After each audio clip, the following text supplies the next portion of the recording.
Bismillahirrahmanirrahim. Assalamualaikum warahmatullahi wabarakatuh. Akan menjelaskan mengenai minuman arak atau minuman khamar. Nah, sebelum lanjut kepada materi inti yaitu tentang minuman khamar atau arak ini, saya akan sedikit menyinggung mengenai hudud itu tersendiri, mulai dari pengertiannya.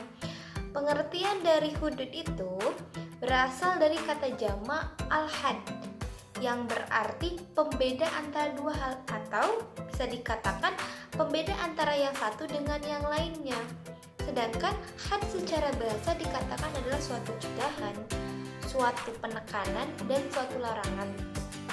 Sedangkan al-had secara istilah adalah suatu ketentuan yang membatasi undang-undang Allah antara hal-hal yang halal dan hal-hal yang haram, sehingga bisa dibedakan adanya suatu pembatas mana yang boleh yaitu halal, mana yang tidak boleh yaitu haram, sehingga mukhalaf tidak menjadi kebingungan karena sudah mengetahui mana yang boleh dilakukan, mana yang tidak boleh dilakukan.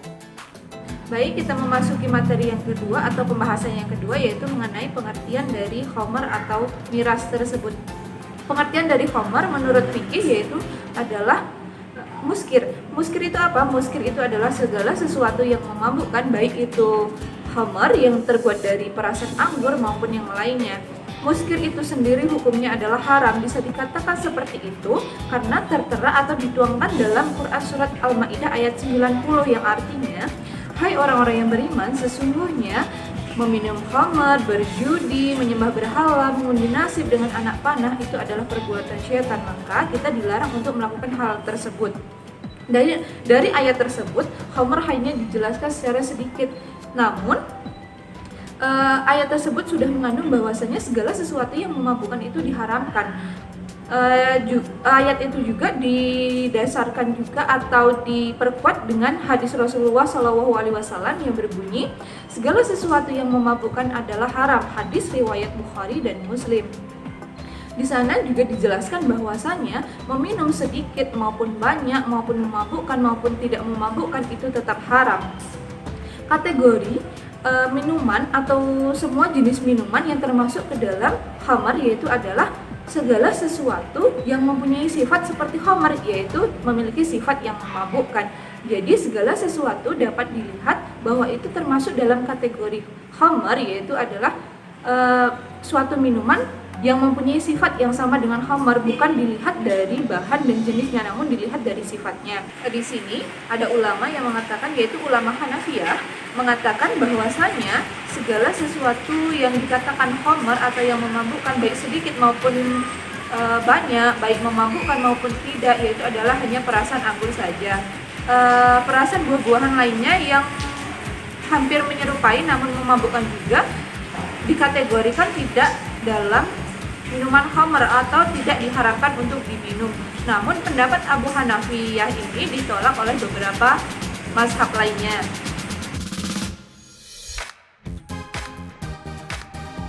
Tahapan pengharaman khamar. Di sini ada 4 tahapan dalam pengharaman khamar. Yang pertama, atau tahapan yang pertama yaitu adalah proses perenungan. Proses perenungan di sini tertera dalam Quran surat An-Nahl ayat 67. Dijelaskan seperti itu karena bahwasanya kurma dan anggur merupakan komoditas ekonomi bangsa Arab zaman dahulu.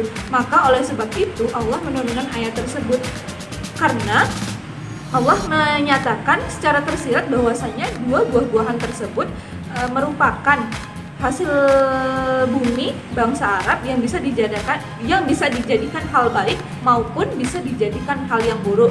Misalnya bisa dijadikan gula merah untuk hal yang baik, namun bisa juga dijadikan hal yang buruk, yaitu untuk membuat minuman keras. Tahapan yang kedua atau tahapan informasi atau proses informasi tertera dalam Quran surat Al-Baqarah ayat 219. Asbabun nuzul dari Quran surat Al-Baqarah ayat 219 tersebut adalah ketika Umar bin Khattab dengan para sahabat menanyakan kepada Rasulullah SAW perihal minuman yang memabukkan atau minuman yang dapat menghilangkan akal manusia. Pengharaman khamar ini disebabkan karena minum khamar sama seperti riba adalah sesuatu kebiasaan yang sudah turun-temurun dari zaman dulu, dari zaman sebelum adanya Islam atau zaman jahiliyah, bahwa khamar adalah kebiasaan yang memang sudah lumrah terjadi di lingkungan masyarakat orang Arab. Sehingga tadi sudah dijelaskan mengenai tahapan pertama, tahapan kedua. Nah, saya akan menjelaskan mengenai tahapan ketiga dalam pengharaman khamar.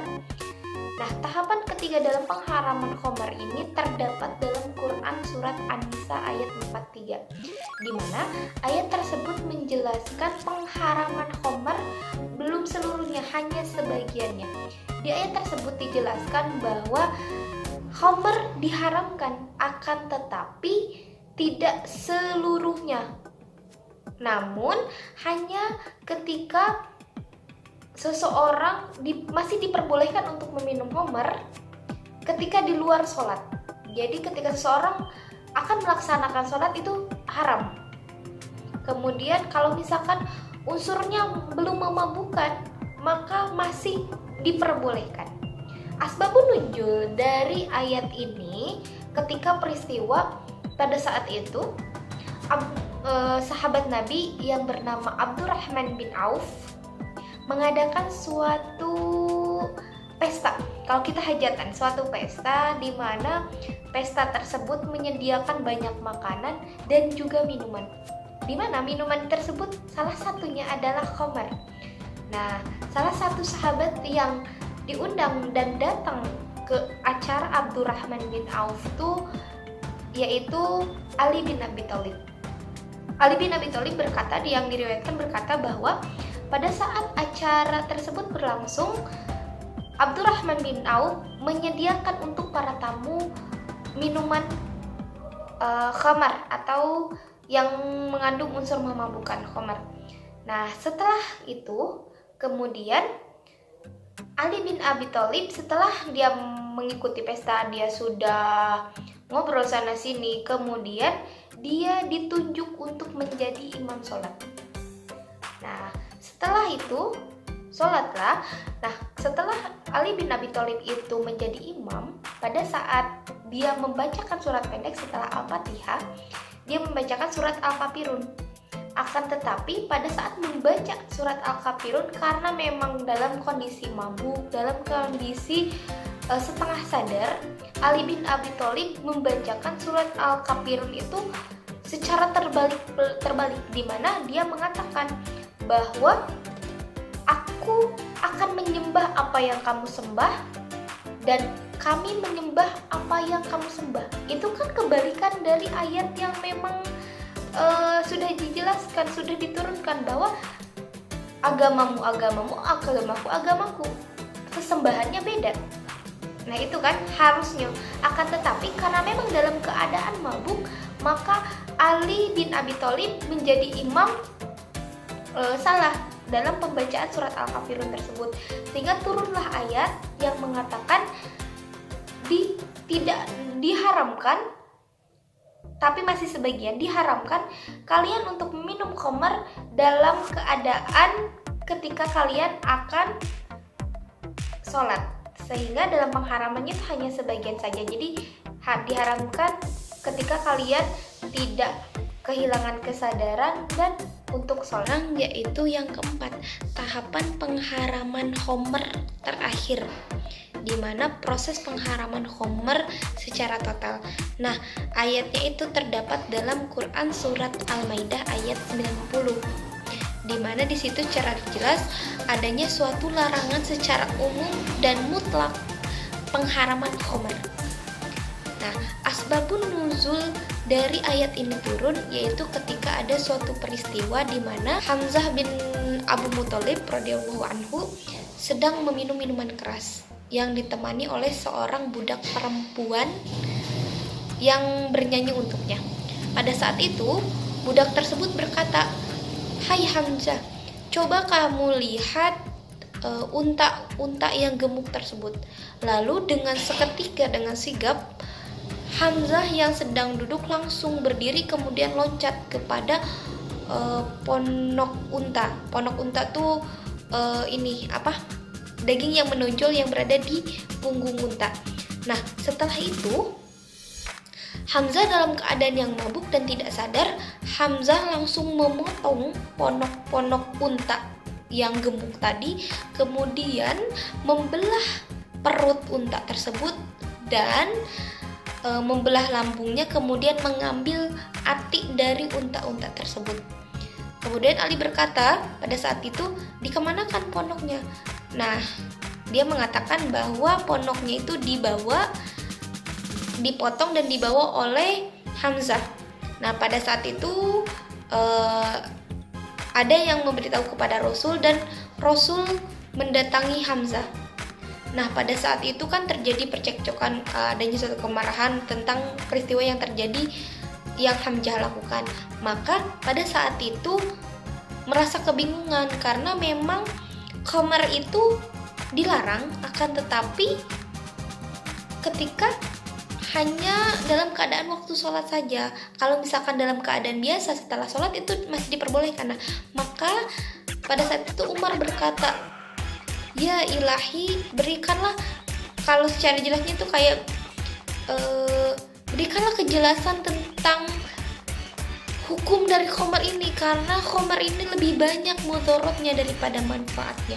Maka turunlah ayat Al-Maidah ayat 90 ini tentang pengharaman secara total, tidak boleh untuk meminum khamar. Di dalam Quran surat Al-Maidah ayat 90 ini sama seperti tahapan ketiga, dikatakan bahwa panggilannya itu diawali dengan kata-kata ya ayyuhallazina. Panggilan dengan lafaz ya ayyuhalladzina merupakan salah satu ciri ayat yang turun di Madinah, yaitu ayat ketika Nabi sudah hijrah dari Mekah ke Madinah. Panggilan dengan lafaz ya ayyuhalladzina bukan hanya panggilan mesra dari Allah, akan tetapi akan adanya suatu ajakan untuk mempersiapkan diri melaksanakan suatu perintah atau larangan dari Allah. Nah, dalam konteks ini diriwayatkan dari Nabi SAW, Ibnu Mas'ud mengatakan, jika Anda mendengar panggilan ilahi ya ayyuhallazina, maka persiapkan diri dengan baik dan dengarkan dengan baik, karena akan ada suatu kebaikan yang diperintahkan ataupun suatu keburukan yang akan dilarang. Nah, ayat selanjutnya yaitu innamal khamru, sesungguhnya minum khamr, wal maisir, berjudi, wal ansab, yaitu mengorbankan berhala atau memberikan pengorbanan terhadap, katakan al-ajlamu rizun, yaitu mengundi nasib dengan anak panah, minal amali syaitan, itu adalah perbuatan syaitan. Nah, di sini jelas bahwa ayat Al-Maidah ayat 90 ini mengharamkan secara total, secara jelas, larangan secara mutlak bahwa dilarang seseorang untuk meminum khamar. Bukan hanya ketika seseorang akan sholat saja, akan tetapi ketika dia mau sholat, ketika tidak dalam keadaan sholat, dilarang untuk meminum minuman khamar. Nah, inilah suatu hikmah pengharaman khamar secara berkala atau secara bertahap, supaya adat kebiasaan yang dihilangkan itu diganti itu tidak secara langsung, akan tapi sedikit demi sedikit.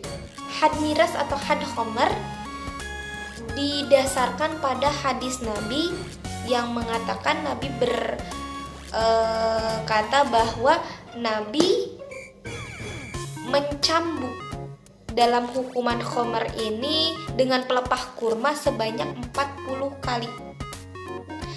Nah, kalau misalkan bagi hakim boleh menambah sampai dengan 80 kali atas nama takzir. Akan tetapi syaratnya ketika melakukan had khamar ini dilaksanakan pada saat si pelaku yang minum keras atau pelaku pemabuk tersebut dalam keadaan sudah sadar. Jadi ditunggu terlebih dahulu, tidak langsung seorang mabuk nih langsung dicambuk, tidak, akan tetapi ditunggu sampai dia sadar.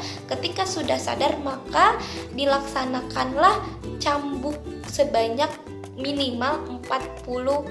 Baiklah, selanjutnya yaitu materi yang terakhir yaitu syarat-syarat penetapan muskir atau miras.